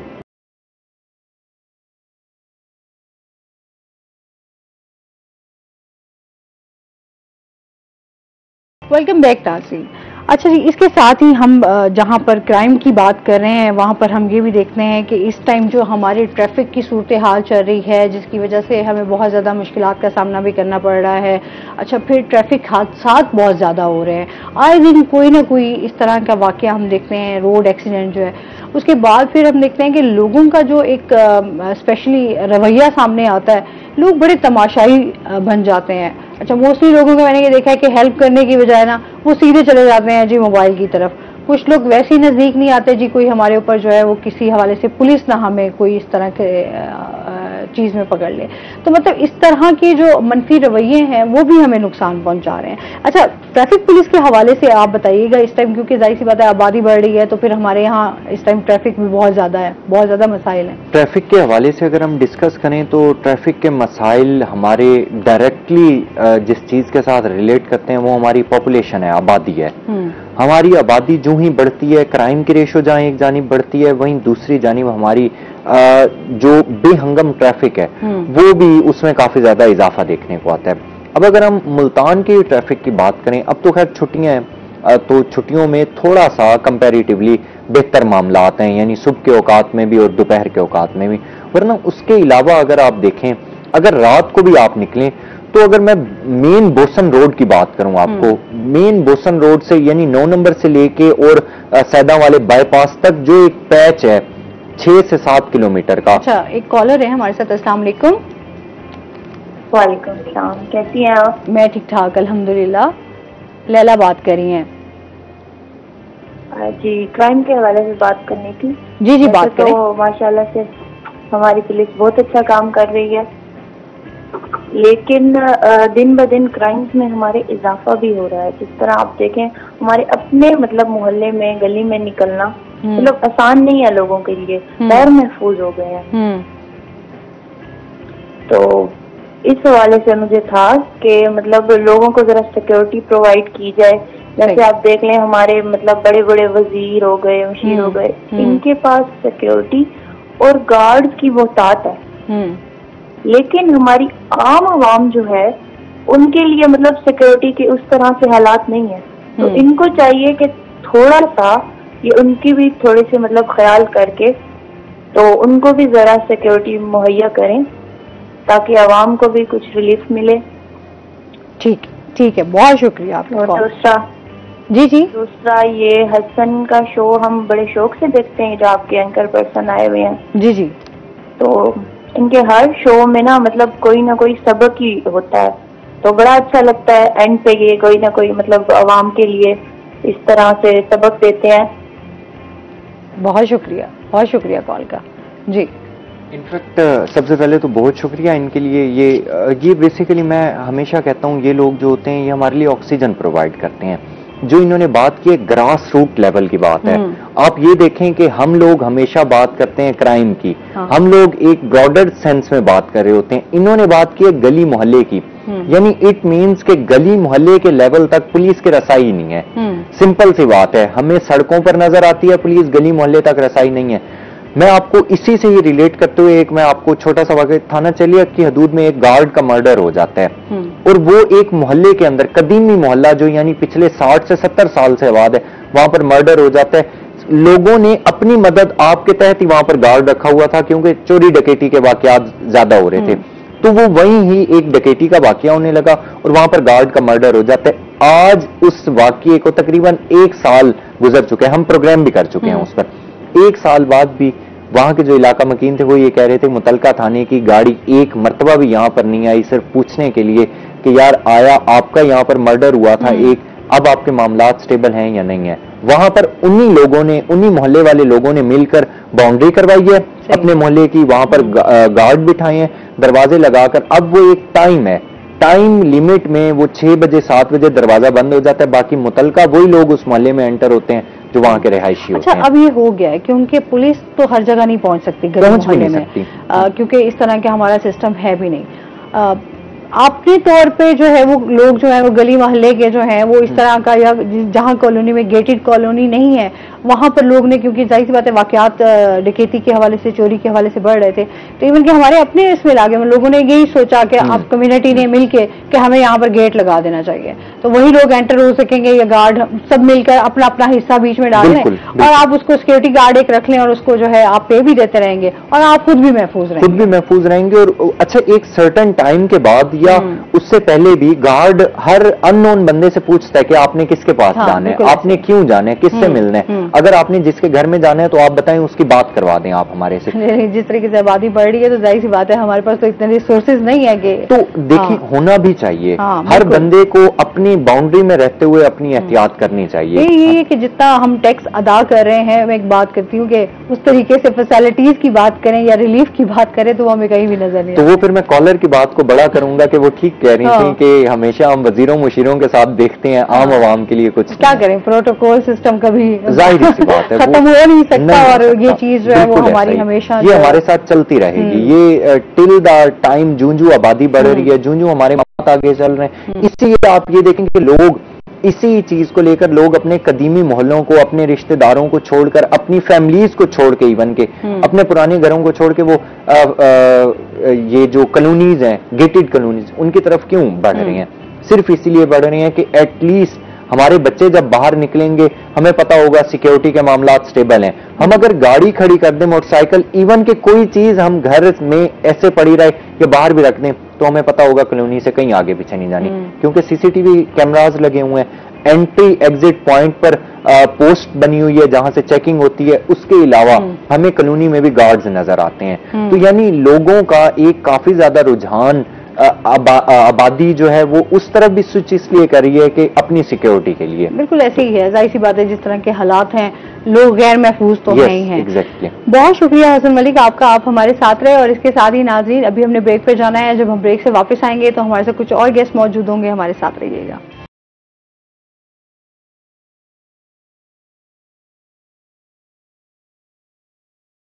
अस्सलाम वालेकुम नाज़रीन, कैसे हैं आप सब लोग? उम्मीद करती हूँ बिल्कुल ठीक ठाक होंगे और दुआ करते हैं आज का दिन आपका बहुत ही अच्छा गुजरे, हंसते हुए मुस्कुराते हुए खैर आफियत के साथ गुजरे। और इसी के साथ जो है हमारे साथ गेस्ट भी मौजूद हैं, उनका तारुफ करवा देती हूँ। हमारे साथ मौजूद हैं जी नवीद शाह साहब, हमारे साथ मौजूद हैं जो कि पॉलिटिकल एनालिस्ट हैं। अस्सलाम वालेकुम। वालेकुम अस्सलाम। कैसे हैं आप? ठीक ठाक हैं? बहुत शुक्रिया जी, रोही टीम का शुक्रिया, आपका शुक्रिया। बहुत शुक्रिया जी।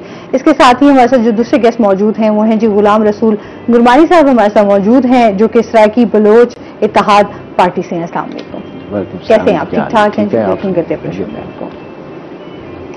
अच्छा, इसके साथ ही आज जो हम बात करेंगे, क्योंकि आपको पता है बजट के हवाले से अभी जिस तरह से 1 जुलाई से अब तमाम चीज़ें जो हैं उसके ऊपर इम्प्लीमेंट होगा, पेट्रोल भी महंगा हुआ है, आपको पता है हुकूमत के हवाले से जो है जिस तरह के इकदाम उठाए जा रहे हैं उससे आवाम को जो मुश्किलात का सामना करना पड़ रहा है, उस हवाले से जो है हम नवीद शाह साहब से बात करेंगे कि इसके क्या असरात होंगे। आया हमारी जिस तरीके से मईशत की बात होती है कि जी मईशत की बेहतरी के लिए इस तरह के इकदाम उठाए जा रहे हैं, लेकिन जाहिर सी बात है कि वहाँ हम अपनी आवाम के लिए बहुत ज़्यादा मुश्किलात मसाइल जो हैं वो बढ़ाते जा रहे हैं। तो इस हवाले से जो है हम बात करेंगे और इसके साथ ही जो है हम बलोच साहब से जो है, गुरमानी साहब से जो है वो इस हवाले से सराकी पार्टी के हवाले से भी बात करेंगे, सेक्रेटरीट के हवाले से बात होगी, इस टाइम क्या क्या मसाइल हैं, सूबे के हवाले से हम बात करेंगे। तो सर सबसे पहले तो बजट के हवाले से बात कर लेते हैं ना कि इस टाइम जो सूरत हाल चल रही है क्या कहेंगे? बिस्मिल्लाहिर्रहमानिर्रहीम। बहुत शुक्रिया जी। रोही हमेशा बहुत ही अहम किस्म के जो मसाइल हैं इस खित्ते के उसको हमेशा उजागर करने में सबसे आगे रहा है और इसी वजह से लोगों में शऊरी आगही में भी इजाफा हुआ है। तो सबसे पहले तो शुक्रिया कि रोही खित्ते की जो आवाज है वो वक्तन फवक्तन ऐवान बाला तक पहुंचाने का बहुत मौसर जरिया है। अब आते हैं बजट की। तो बजट तो जी बड़ा ही मायूस कुन है। इसको आप बराह रास्त अगर आप इसको ये देख लें कि बजट ने डायरेक्टली अवाम को फिलहाल कुछ भी नहीं दिया। फिलहाल जो चीज सामने आई है कि 1 जुलाई आज आया और 1 जुलाई के आते ही हमें पेट्रोल की भी कीमतों में इजाफा, अभी टैक्सेस तो लगने हैं वो बाद में लगने हैं, वो इम्प्लीमेंटेशन 1 से होनी है, लेकिन जो रात को 11:59 तक पेट्रोल जो 10 रुपए तक यूं समझे कम था, इसको वैसे तो बढ़ाया गया 7 रुपए, कुछ पैसे ही नहीं गए 8 रुपए तक, लेकिन इसको हम 10 रुपए कहते हैं। किसी को भी 8 रुपए देके 2 रुपए वापस नहीं लेने, तो हम ये कहते हैं कि इसको 10 रुपए समझें आप। तो 10 रुपए जो कीमत एकदम बढ़ गई है, उस 10 रुपए ने ये न सिर्फ पेट्रोल है बल्कि इसमें डीजल भी है। तो पहले तो आपको अवाम को डायरेक्टली यही झटका बहुत होना है, क्योंकि हर चीज ने इससे फ्लक्चुएट करना है, जिससे आपकी तमाम तरसीलात जो है वो डीजल के जरिए होती हैं। तमाम किस्म की जो ट्रांसपोर्टेशन है वो डीजल पर चल रही है। अगर आप रेल के जरिए आ रहे हैं, अगर आप ट्रॉलर के जरिए आ रहे हैं, आप किसी भी चीज का, तो वो बेसिकली तो हमारी सारी मईशत जो है वो डीजल से चल रही है। पेट्रोल तो शहरों के अंदर सिर्फ गरीब आदमी बेचारा जो मोटरसाइकिल वाला है वो है, या गाड़ियों वाले किसी हद तक वो 2-3% में आते हैं, उनसे कोई फर्क नहीं। असल तो फर्क पड़ता है वो है आपका डीजल। डीजल में जो इतना बूस्ट मारा है उसका नतीजा क्या होगा कि कल मैं देख रहा था कि अभी से ही टमाटर जो है वो 250 रुपए की रेंज से बाहर हुआ खड़ा है। अब आप मुझे ये बताएं कि 250 रुपए किलो टमाटर जो कि बुनियादी चीज है, आप उन इंग्रेडिएंट्स पर भी कवर नहीं कर सके अभी तक। इस वक्त महंगाई का एक ऐसा नया तूफान तैयार होके सामने आ रहा है। जैसे आज आप देखें ना कि महकमा मौसमियात की पेशीन गोई के मुताबिक गर्म मरतूब और कोई बारिश का इम्कान नहीं और बिल्कुल मौसम शदीद गर्म रहेगा। सेम सूरत हाल जो अगर आप हुकूमती तरफ से देखें तो अवाम के लिए गर्म मरतूब है, कोई रिलीफ नहीं है। कोई ये नहीं है कि बादल आ जाएंगे, कोई ठंडी हवा चलेगी, कोई बारिश होगी, कोई हल्की बारिश, कोई मौसम की शिद्दत कम होगी, ऐसा कोई इम्कान नहीं है। शदीद गर्मी है, पूरा दिन आप रेडी रहें, खुद ही बचें हीट स्ट्रोक से, खुद ही बचें, पानी ज्यादा पिए, जो भी करना खुद करें। हुकूमत की तरफ से कुछ भी नहीं आ रहा। जैसे कुदरत की तरफ से इस मौसम में, कुदरत ने तो फिर भी नरमी कर देनी है 1-2 महीने के बाद, लेकिन मादरत के साथ फिल वक्त तक हुकूमत की तरफ से ऐसी कोई चीज नजर नहीं आ रही जिससे ये साबित हो कि कुछ थोड़ी सी आगे रिलीफ भी है। तो ये हुकूमत को सोचना चाहिए कि अगर वो IMF के साथ इतनी ज्यादा एंगेज है और उनके मसाइल अगर इतने ही ज्यादा है, तो सबसे पहले तो ये देखें कि क्या IMF से छुटकारा दिलाने के लिए सिर्फ अवाम पर ही बोझ डालना काफी था? क्या अवाम पर बोझ थोड़ा सा डाल के थोड़ा सा किसी और तबके को अगर एंगेज कर लेते तो क्या ये बेहतर नहीं था?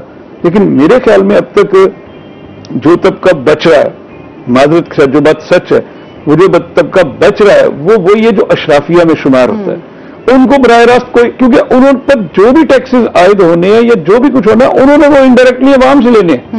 उनके पर जाती तौर पर कुछ भी नहीं है। उनकी जो भी प्रोडक्ट्स हैं वो सारी की सारी उनकी वो महंगी हो जानी है, उन्होंने वो चीज हमसे ले लेनी है। चीनी वाले ने चीनी महंगी कर देनी है, खरीदना एट द एंड बायर ने। अब अगर मैं ये कहता हूं कि जो मुख्तलिफ तबकात है जिन पर ये टैक्स बराह रास्त लगा और वो मुतासर अगर हो रहे हैं, तो वो क्या कर रहे हैं, वो एक बड़ा मुनज़्ज़म किस्म का फोर्सफुल एहतजाज कर रहे हैं। वो कम्युनिटीज, मैं मिसाल दे रहा हूं, मैं किसी की बात, मैं ताजिर हैं फर्ज करें, उनको अगर वो वो बड़ा मुनज़्ज़म किस्म का एक प्रोटेस्ट करने जा रहे हैं। अगर वो प्रोटेस्ट करेंगे तो मुझे बताएं कि उनके प्रोटेस्ट पर अगर वो वापस हो जाता है तो वो जो बेचारा एंड यूजर, जो बेचारा ऐसा है जो कि कंज्यूमर है, उसकी कोई अलायंस नहीं है, वो एक बड़ी बल्क की सूरत में एक तनख्वाहदार तबका है जो कि बहुत बल्क की सूरत में है मुल्क में, और वो मीडियोकर से भी अब नीचे जाते, वो कहां एहतजाज करे, वो कैसे प्रोटेस्ट करे, वो कैसे कहे कि यार मेरी तनख्वाह में से इतना टैक्स क्यों काट रहे हैं, ये किस तरह काटा जा रहा है। तो मेरे ख्याल में तो ये जो गवर्नमेंट का जो मौजूदा बजट है, ये कोई अवाम के लिए कोई बहुत ज्यादा रिलीफ लेके नहीं आया। अब देखना यह है कि जो नए हमारे वजीर खजाना हैं वो आगे हुकूमत को रिलीफ दिलाने के लिए और क्या इकदाम करते हैं। इस वक्त तक की जो सूरत हाल है ना, उसमें आपका जो प्रॉपर्टी वाला है वो बैठ गया बिजनेस। इस वक्त तक लोग वो वाला सारा काम वाइंड अप करके बैठे हुए हैं कि यार हम क्या करें, इतना टैक्स लग गया, 15% लग गया, फाइलर पर इतना लग गया, नॉन फाइलर पर इतना लग गया, यानी कि मेम्स बन गई हैं। फाइलर अगर है तो वो इसके साथ ये होना है, नॉन फाइलर है तो उसको घर से पराठा नहीं मिलेगा। कॉल ले लेते हैं। अस्सलाम वालेकुम। अस्सलाम वालेकुम। हेलो हेलो हेलो वालेकुम सलाम जी। मैं यहाँ बस खालिकपुरा मुल्तान। हेलो, हाँ मैं बस खालिकपुरा। आप अपने टीवी का वॉल्यूम बंद कर दें, काइंडली टीवी का वॉल्यूम बंद करें ताकि आप जो बात करना चाह रहे हैं वो आप जहांगीराबाद। जी आप बोलें। हेलो जी, आपकी आवाज आ रही है, बात करें। हाँ जी, मैं गुलाम हुसैन पटवारी मौला जंगी। हाँ बात से अब आप अपनी आवाज सुन रहे होते हैं, आप जब बात करना चाहते हैं आपकी राय की बिल्कुल अहमियत होती है। आप कॉल मिलाते हैं तो काइंडली अपने टीवी का वॉल्यूम बंद कर दिया करें ताकि आप बात जो करना चाह रहे हैं वो हम तक भी पहुंच जाए। बिल्कुल सही बात और हम भी उसका जवाब जो है वो आपको दे सके। अच्छा, जिस तरीके से हम सर आप अभी बात कर रहे थे ना, यहाँ पर हम टैक्स की, अच्छा इस पे भी बड़ी मीम्स बनी, तमाम चीजें सामने। बिल्कुल ऐसा ही है। अच्छा, इतना मुश्किल अब कर दिया है लोगों के लिए कि आपके खाने पीने पे, आपके पहनने ओढ़ने पे, मैं यही देख रही थी, आपकी तमाम चीजें जो हैं A to Z आपकी जो है वो अब उनके ऊपर मजीद टैक्स लग गया। अच्छा, लोगों के लिए तब ये है कि जाहिर सी बात है हमने तो टैक्स पे कर रहे हैं, चाहे इनडायरेक्टली चाहे डायरेक्टली, लेकिन वो लोग तो फ्री हो गए ना, जिनके हवाले से, जिनके ऊपर, जिनकी वजह से हमें ये तमाम कुछ सहना पड़ रही है। बिल्कुल ऐसा ही, मैंने यही अर्ज की कि वो एक मखसूस तबका है जो कि शायद परसेंट में भी बहुत कम आता हो, लेकिन हकीकत ये कि वो टैक्स से मुबर्रा चल रहा है। उनकी बहुत सारी चीजें ऐसी हैं जो कि टैक्स के जुमरे में नहीं आ रही। अभी जरूरत इस बात की थी कि आप ऐसे टैक्सेशन सिस्टम करें, ठीक है अवाम को भी टैक्स देना चाहिए, मैं बिल्कुल इसके हक में नहीं हूँ कि बिल्कुल दें, लेकिन आप देखें अवाम किस किस चीज पर दें। आप घर से बाहर निकलते हैं, रोड टैक्स आप देते हैं, आप मोटरवे पे जाते हैं, मोटरवे का टैक्स आप देते हैं, आप बिजली इस्तेमाल करते हैं, उस पर कम से कम 12 किस्म के टैक्सेस हैं जो आप पर लाद दिए गए हैं, वो आप दे रहे हैं। इवन आप टीवी की फीस भी उसमें भर रहे हैं, यानी कि जो रेडियो टीवी, अभी तो उनका बस नहीं चल रहा कि सब कुछ उसी में डाल दें। एक इजाफी खाना उन्होंने इजाफी तो ये आप मुझे बताएं कि इतने टैक्सेस जब आप एक आम आदमी से ले रहे हैं तो उसे रीपे क्या कर रहे हैं? क्या उसको सेहत की सहूलियात मयसर है? अगर बैरून मुल्क में लिया जाता है तो फिर उनको सेहत की सहूलियत फ्री हो जाती है। क्या हमें तालीम की सहूलत मयसर है?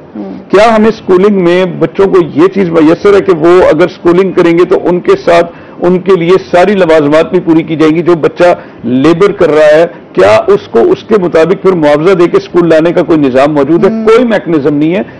असल में जो यहाँ टैक्स चोरी हो रहा है वो इसलिए हो रहा है कि लोगों को पता है कि जो मैं भर रहा हूं मुझे उसका रीपे तो होना नहीं है, तो इसमें से जितनी डंडी मार सकते हो, जितना झूठ बोल सकते हो, जितना आप अपना टैक्सेशन रिटर्न में आप छुपा सकते हो वो छुपा लो। क्योंकि यही आपका फायदा है, यही आप अपने घर में अपने बच्चों के लिए कुछ कर जाएंगे, अदरवाइज गवर्नमेंट ने आपके लिए कुछ नहीं करना। जब तक आप इस निजाम को, आप कोई ऐसे कार्ड्स जारी नहीं कर देते एनटीएन में, कोई सिल्वर कार्ड, कोई गोल्ड कार्ड, कोई डायमंड कार्ड, जैसे बैंक्स ने स्कीम निकाल रखी है, आप कुछ ऐसा कर दें कि यार एक बंदा जो मुकम्मल तौर पे जहां पर भी टैक्स दे रहा है, चाहे वो मोटरवे पे दे रहा है, जब वो उस टैक्सेशन के जुमरे में आए और वो देखे कि साल भर में उसने कितना दिया गवर्नमेंट को। आप बिजली के बिल्स उससे लें, आप उसको बताएंगे आपने इतना लिया था, इसके अगर हमने आपको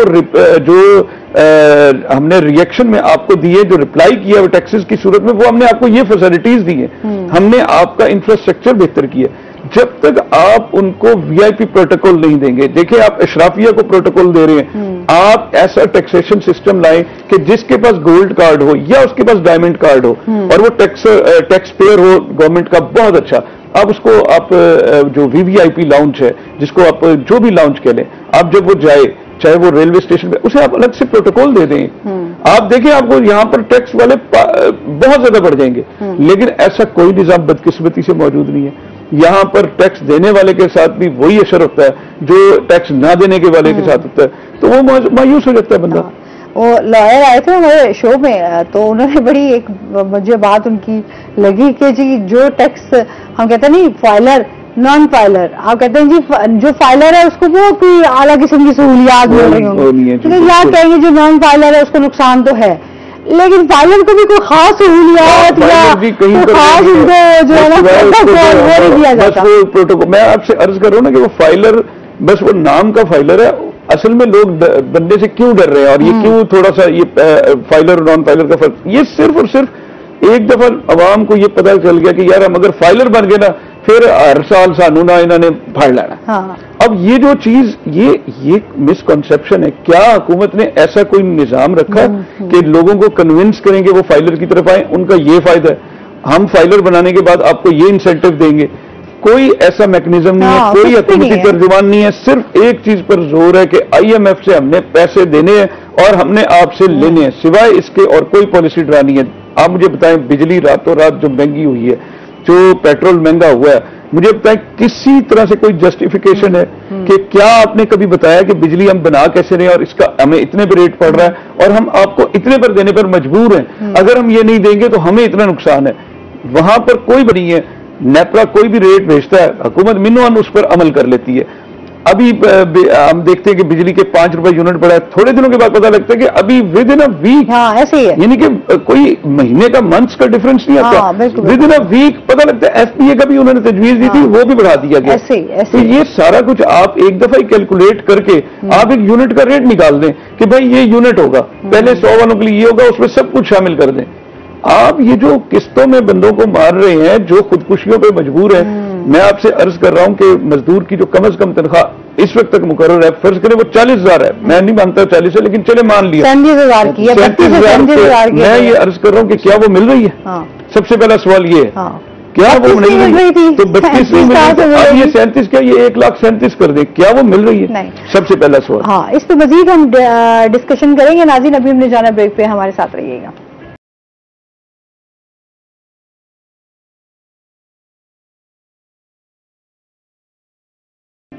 वेलकम बैक नाजरीन। अच्छा जी, गुरमानी साहब से भी जानेंगे, सियासत का जो है वो भी आप उसमें माशाल्लाह आपकी पार्टिसिपेशन है, जरा से सियासत की जो आपकी जर्नी है उस हवाले से बताइएगा।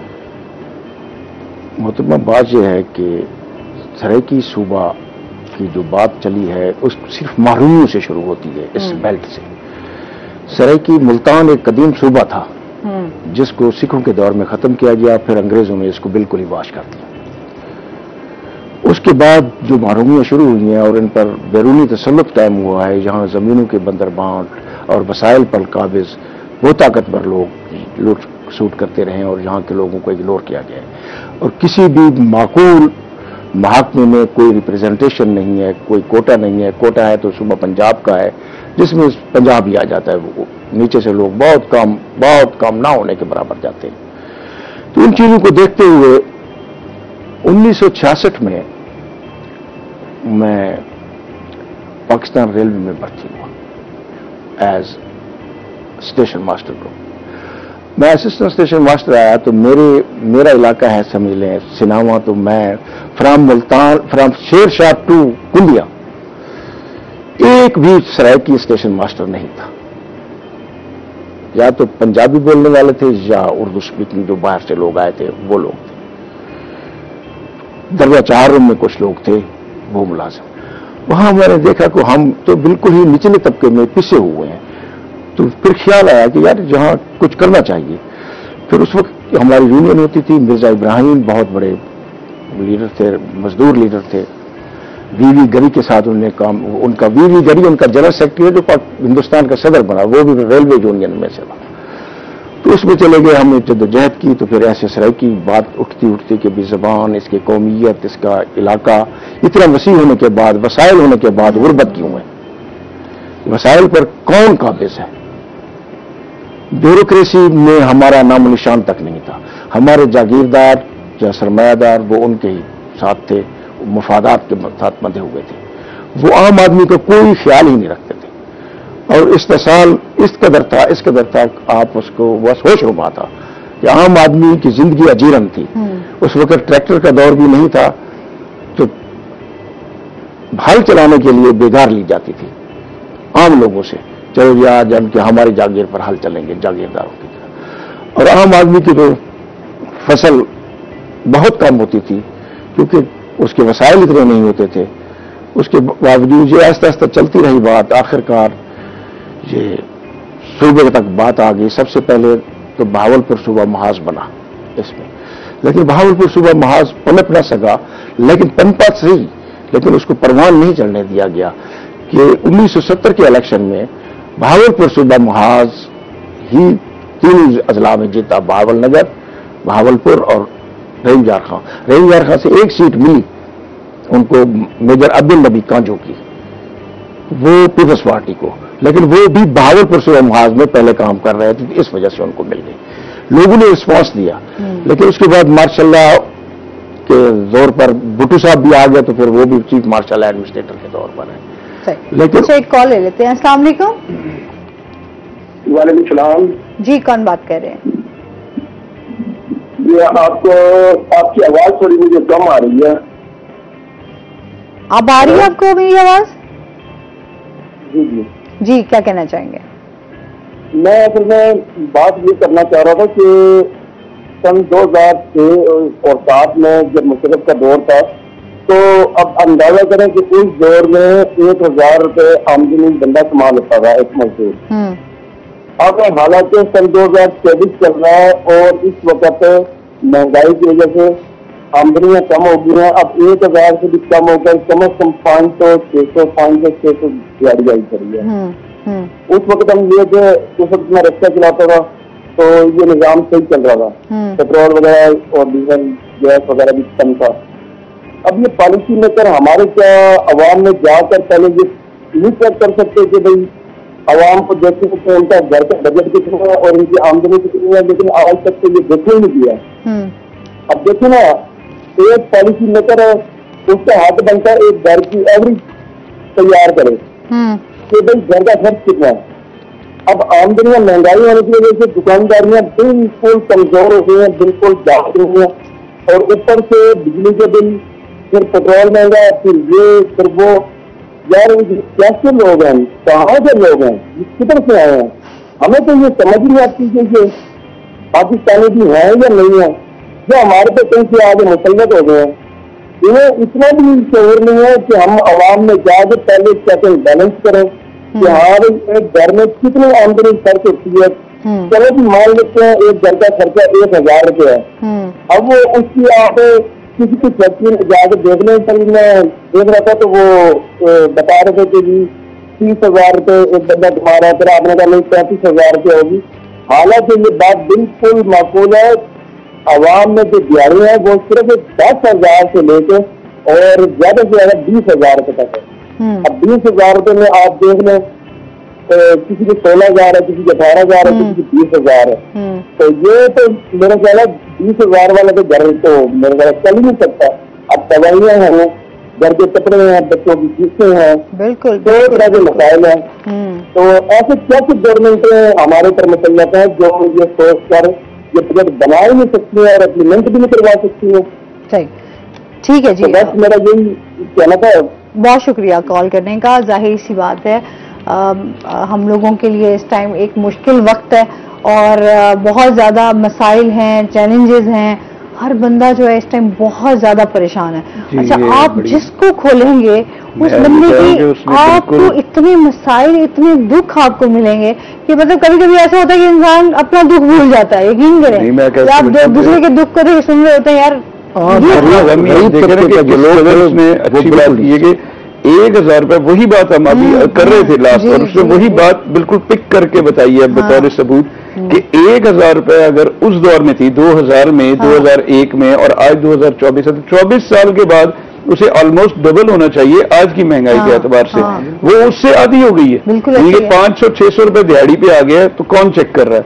महकमा लेबर है, गवर्नमेंट का कहाँ पर है? कोई रूल्स बताएं। यही अपने ऑफिस से आते हैं MDA चौक पर, आप देखिए मजदूर बेचारे सुबह से आकर सुबह 5 बजे के लोग यहाँ पर इकट्ठे हुए होते हैं। उनका जो झुरमट बना हुआ होता है कि कोई आए, कोई तो हम, और वो शायद मैं आपको अर्ज कर रहा हूँ, ये तो हो सकता है वो 600 से कम पे भी बेचारे राजी हो जाते हैं यार कि हमें दिहाड़ी पे ले जाएं बस आप किसी तरीके से। तो ये जो सिचुएशन है ये बड़ी अलार्मिंग है। हमारे घर के सामने एक घर बन रहा था, ये मैंने अपनी आंखों देखा, ये बात है।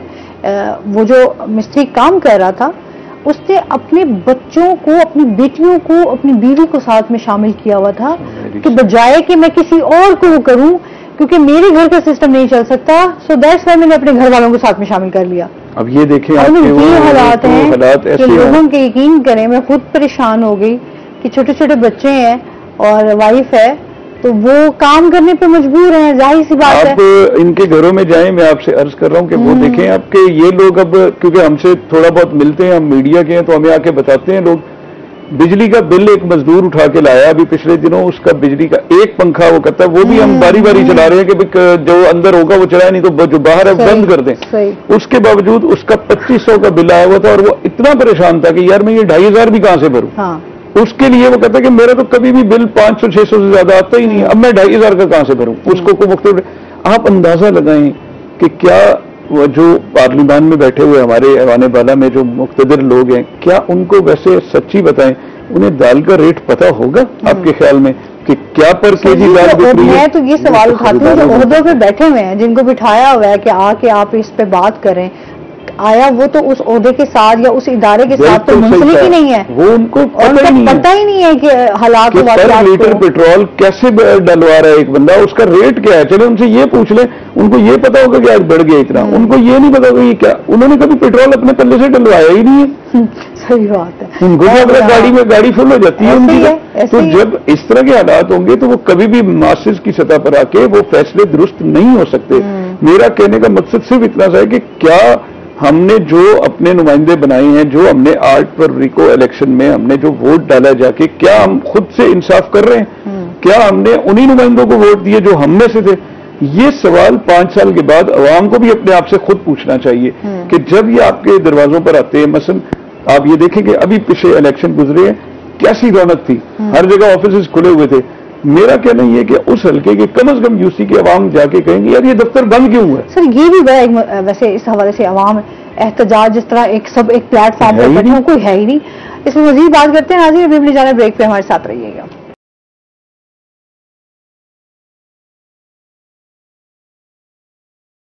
वेलकम बैक नाज़रीन। जी, हम बात कर रहे थे सर से भी कि इस टाइम जिस तरीके से हम ब्रेक में बात हो रही थी कि हमारे यहाँ जनूबी पंजाब की जब बात की जाती है तो हम वहाँ देखते हैं कि महरूमियाँ ही महरूमियाँ हैं।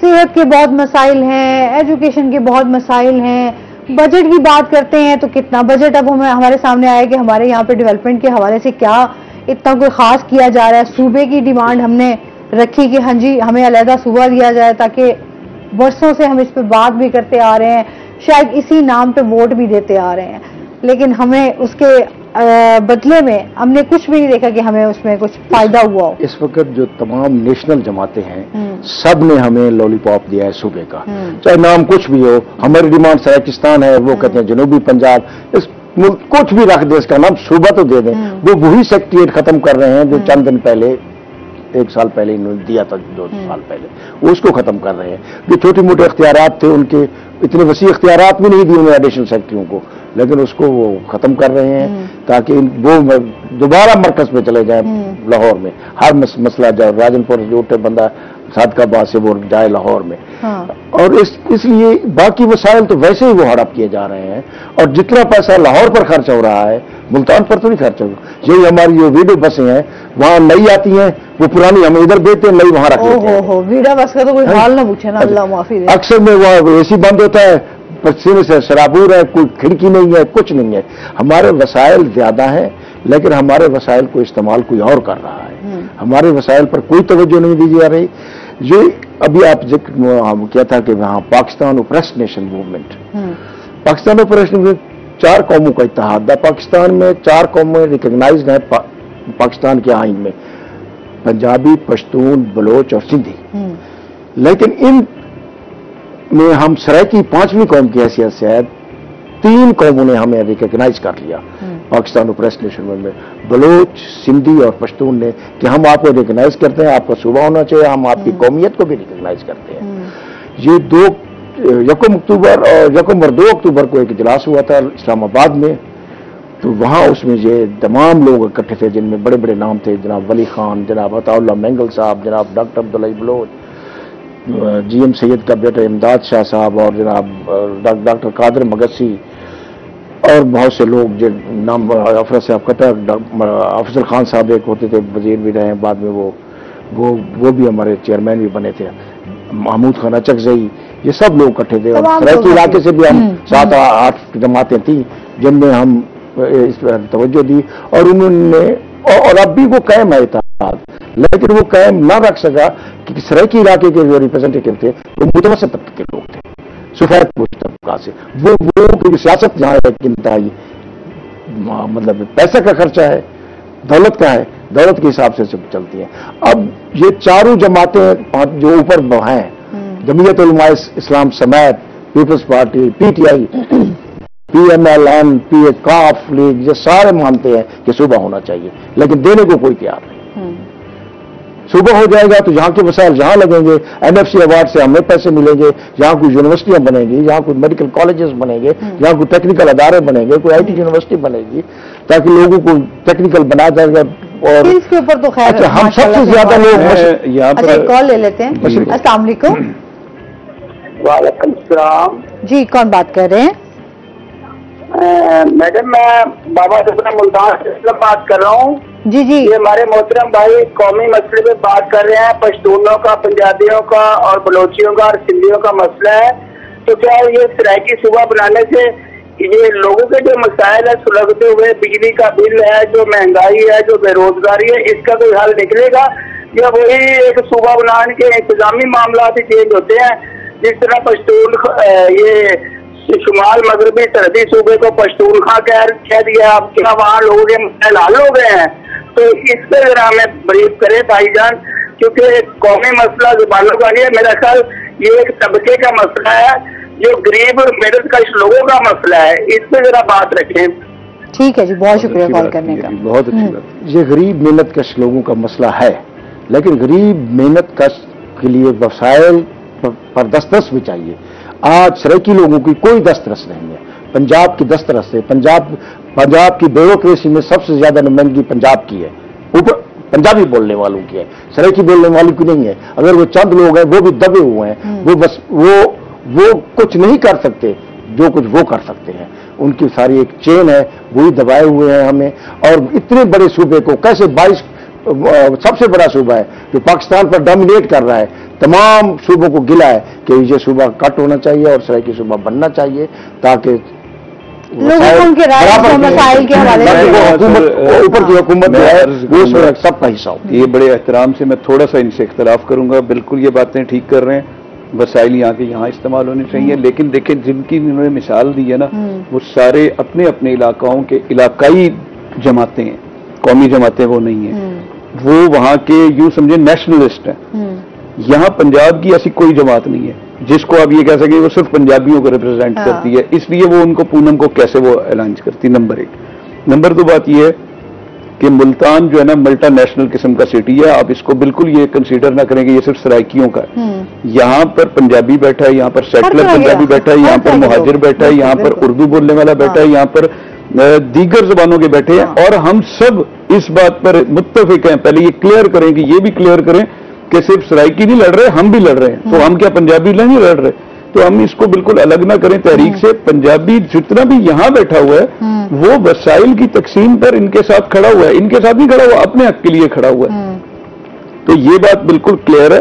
वो जो अशराफिया है वो हर जगह प्रिवेल कर रहा है, वो सिंध में भी प्रिवेल कर रहा है, वो वहां के वसाइल खुद ले रहा है। हाँ सर जी, फिर हम आते हैं ना यहाँ, यही से तो हमारे कितने मिनिस्टर बने, प्राइम मिनिस्टर हमारे जो है वो यहीं से, कितनी हमारी सियासी शख्सियात वो यहीं से बिलोंग करती हैं। पर आज भी हम कहें तो हम तो वहीं के वहीं खड़े हैं, वहीं खड़े हैं। मतलब हमने कहीं नहीं देखा कि हमने अपने तो ये कहूँगा कि पंजाब का जो आप इंडियन पार्ट देखें जो हमारा दुश्मन मुल्क है, उन्होंने उसके 3 पार्ट्स बना दिए हैं। हमें भी चाहिए, कोई मसला नहीं है। हम यहाँ पर वसाइल जो तकसीम करने हैं उसको आबादी की बुनियाद पर अगर आपने ही एक क्राइटेरिया बना लिया है, तो एक दौर में जब वो हबीब जालिब साहब ने भी लिखी थी तो 10 करोड़ अवाम थे हमारे, वो 10 करोड़ पे नज़म पूरी लिख दी थी कि यार पूरे पाकिस्तान 10 करोड़ कैसे संभालोगे। तो बात यह कि आज तो सिर्फ 11 करोड़ तो सिर्फ एक सूबे में हो गए। तो क्या उस वक्त 10 करोड़ के लिए हमने 4 सूबे, तो अब हमारे लिए क्या 2 सूबे भी नहीं होने चाहिए?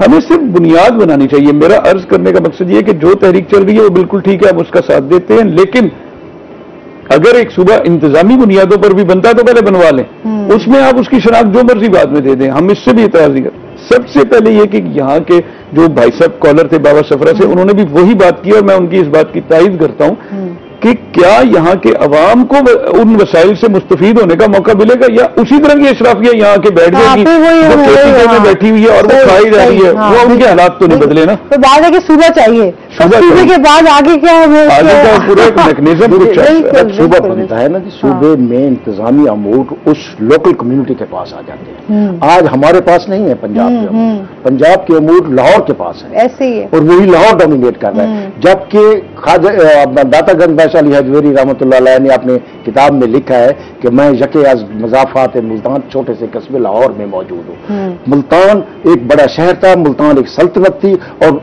पिछले 5000 कबल मसीह से एग्जिस्ट कर रहा है। उसकी शिनाख्त को मसक किया है बैरूनी हमला आवरों ने और अंग्रेजों ने, और उसके साथ मिलकर हमारे लोकल लोगों ने, है ना जी। उसमें पंजाबी भी शामिल हैं, उनमें हमारे सराइकी जगीरदार और पीर वगैरह भी शामिल है। उसको मसक किया गया है अपने मफादात के लिए और यहाँ के आवाम को रौंदा किया है। जो ही अगर सूबा बनेगा यकीनन आम आदमी को भी फायदा पहुंचेगा और मजदूर को भी फायदा पहुंचेगा, वसाइल बढ़ेंगे और उसके साथ हमारे टैक्सेस हमारे ऊपर ही खर्च होंगे, मसाइल जो हैं उनको देखा भी जाएगा और किसी जगह जाएगा। बिल्कुल जी। मजीद भी इस पर बात करेंगे। नाज़रीन, चलते हैं अपने सेगमेंट की तरफ। आज के भाव राना बिलाल यूनुस हमारे साथ मौजूद हैं, उनसे जानते हैं आज मार्केट में सब्जियों फलों के क्या रेट्स हैं।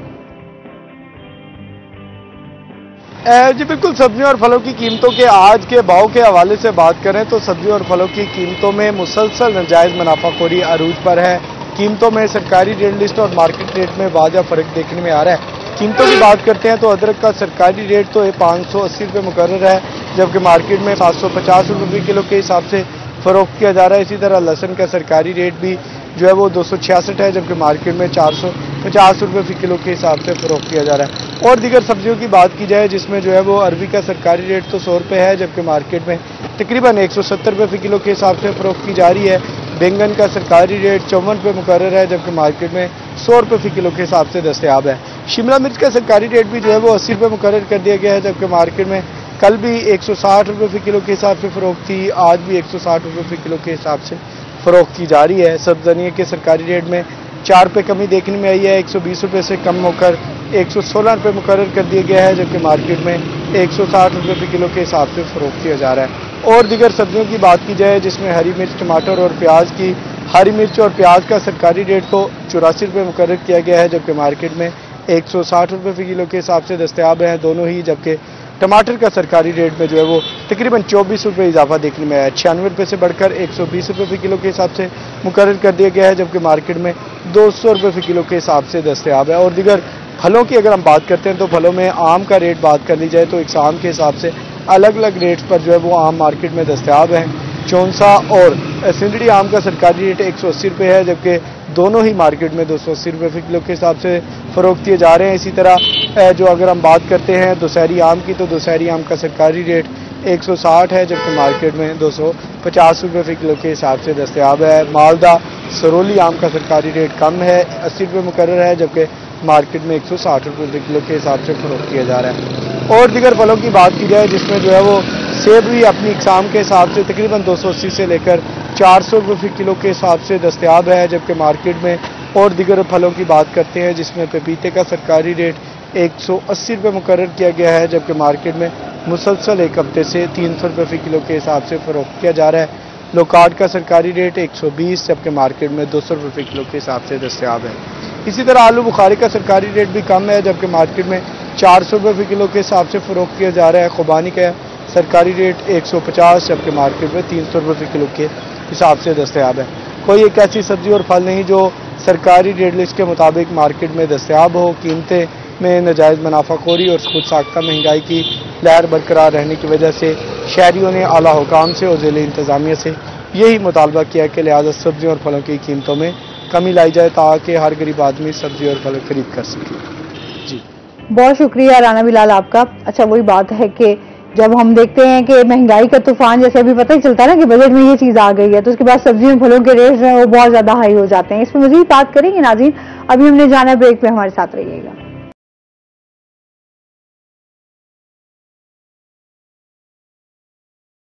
वेलकम बैक नाज़रीन। अच्छा सर, मैंने कल ही जब ये बजट के हवाले से मंजूरी की बात हुई, सब तमाम चीजें मैं देख रही थी, तो फौरन से शहबाज शरीफ साहब ने भी अपना एक, वो हमेशा राय का इजहार लाजमी करते हैं जी, बिल्कुल करते हैं। वो तो फौरन कहते हैं कि जी तमाम चीजें जो हैं जी बहाल हो गई हैं, बड़ी जबरदस्त, बड़ी बेहतरीन, और आप तो ये जो मार्केट्स हमारी बड़ी बेहतरीन हो गई हैं, हमारे तमाम चीजें, मईशत हमारी बड़ी स्ट्रांग हो रही है। आप क्या कहेंगे इस बारे में कि एक दिन में बजट की मंजूरी से तमाम चीजें बहाल हो गई हैं और हम तरक्की की राह पर चल पड़े हैं?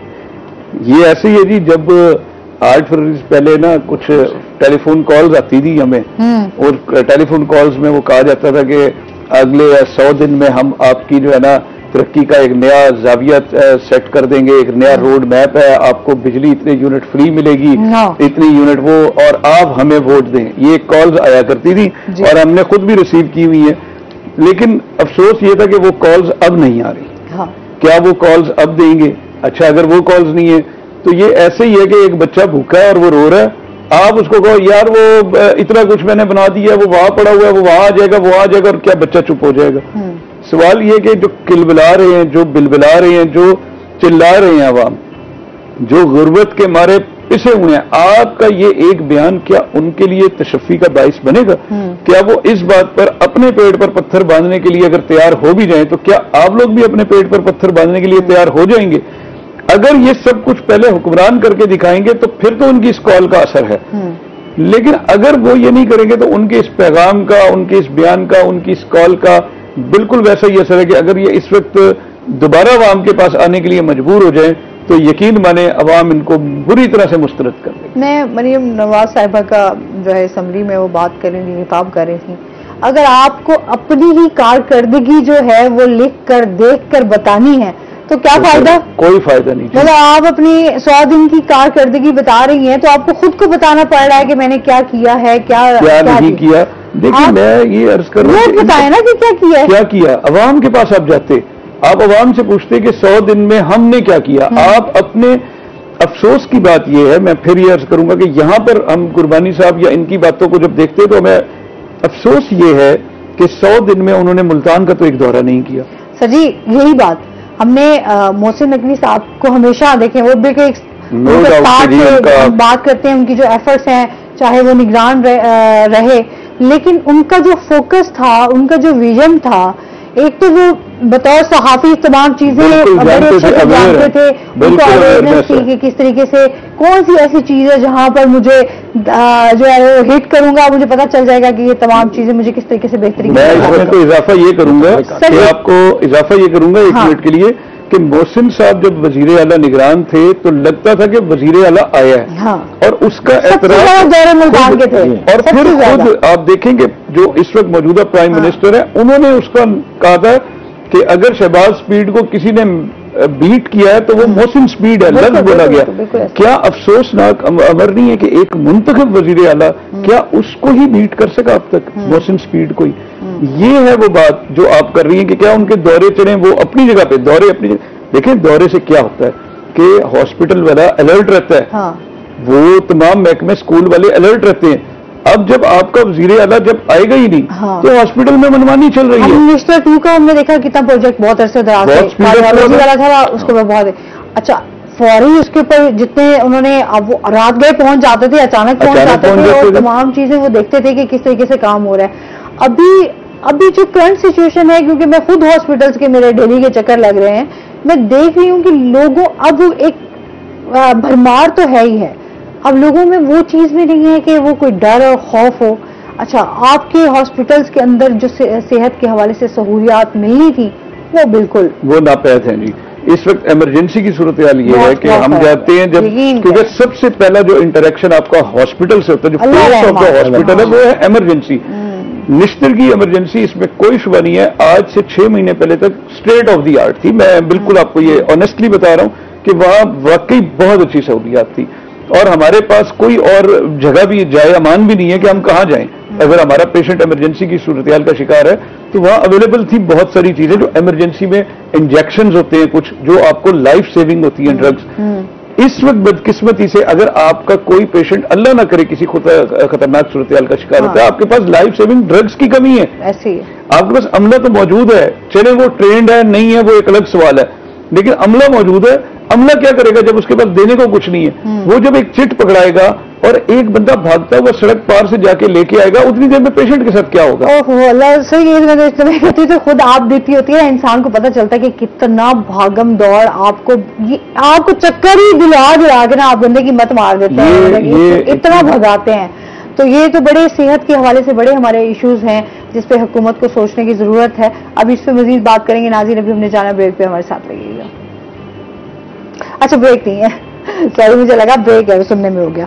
अच्छा सर, आप इस बारे में क्या कहेंगे, जिस तरह से हम एक सूबे की बात कर रहे हैं, सेक्रेटरीट के इख्तियारात खत्म किए जा रहे हैं, उस वजह से आपकी क्या राय है कि यहाँ पर जिस तरीके से कितना खर्चा किया गया, सेक्रेटरीट बनाया गया, फिर ऑफिसर्स के हवाले से कॉलोनी बनाई गई, वो जो तमाम चीजें खर्च हुई, उस पर जो खर्चा आया और अब उसके बाद जो है वो एकदम से ये बयान आना, क्या कहेंगे इस बारे में? ये सब अपने वादों की नफी कर रहे हैं और जो कुछ उन्होंने कहा था उसको मिलियामेट कर रहे हैं।